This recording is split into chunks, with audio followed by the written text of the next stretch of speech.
बातमी एनसीपीच्या अंतर्गत घडामोडींवर तटकरे आणि पटेलांची पवारांशी चर्चा झाल्याची माहिती सूत्रांनी दिली आहे। तर पटेल तटकरेंचं पवारांनी फक्त ऐकून घेतलं अशी ही माहिती सूत्रांकडून कळते। पवारांनी ऐकून घेतलं मात्र कोणतीही प्रतिक्रिया दिली नाही असं म्हणत या ठिकाणी 12 मेला आता तटकरेंनी पवारांची सिल्वर ओकवर भेट घेतली होती आणि कुटुंब प्रमुख म्हणून तुम्ही भूमिका बजावू शकतात असा पवार एनसीपी मध्ये सध्या सूर पाहायला मिळतोय असंही सूत्रांकडून कळतंय। अधिकची माहिती जाणून घेऊयात आमचे प्रतिनिधी अक्षय मंकणी यांच्याकडून।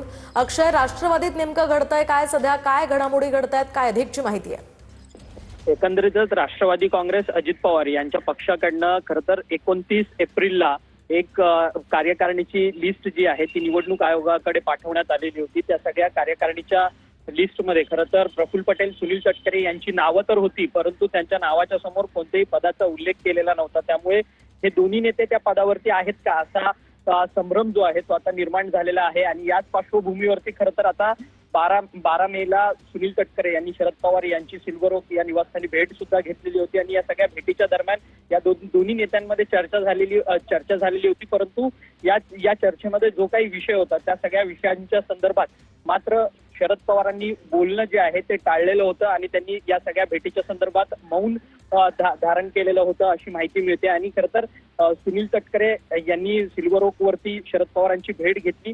तर या भेटीनंतर सुनील तटकरे यांनी माध्यमांशी देखील प्रतिक्रिया दिली। त्यावेळेस त्यांनी सांगितलं की मी फक्त शरद पवारांच्या प्रकृतीच्या विचारपूस करण्याकरता त्यांची सिल्वर ओक वरती भेट घेतलेली अशा पद्धतीचं मत जे आहे ते व्यक्त केलेलं होतं। परंतु त्यांची भेट ही 12 मेला ज्या दिवशी झाली त्यावेळेस मात्र ती भेट जी आहे ती अत्यंत महत्वाची ठरलेली होती, कारण की त्याच दिवशी राष्ट्रवादी काँग्रेस अजित पवार यांचं निवडणूक आयोगाला गेलेलं 29 एप्रिलचं पत्र जे आहे ते व्हायरल झालेलं होतं आणि त्या पत्रामध्ये त्यांची नावं होती दोन्ही नेत्यांची, परंतु त्या दोन्ही नेत्यांच्या नावापुढे त्यांची पदांचा उल्लेख नव्हता। त्यामुळे खरं तर हा संभ्रम जो आहे तो सगळा निर्माण झालेला होता।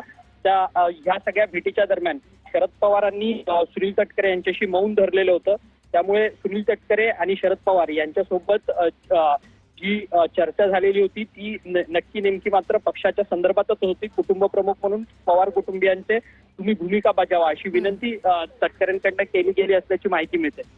अगदी नक्कीच धन्यवाद अक्षय दिलेल्या या सविस्तर माहितीसाठी। एकूणच आता या काय नेमक्या घडामोडी पुढे घडतायत ते पाहणं अतिशय महत्त्वाचं असणार आहे।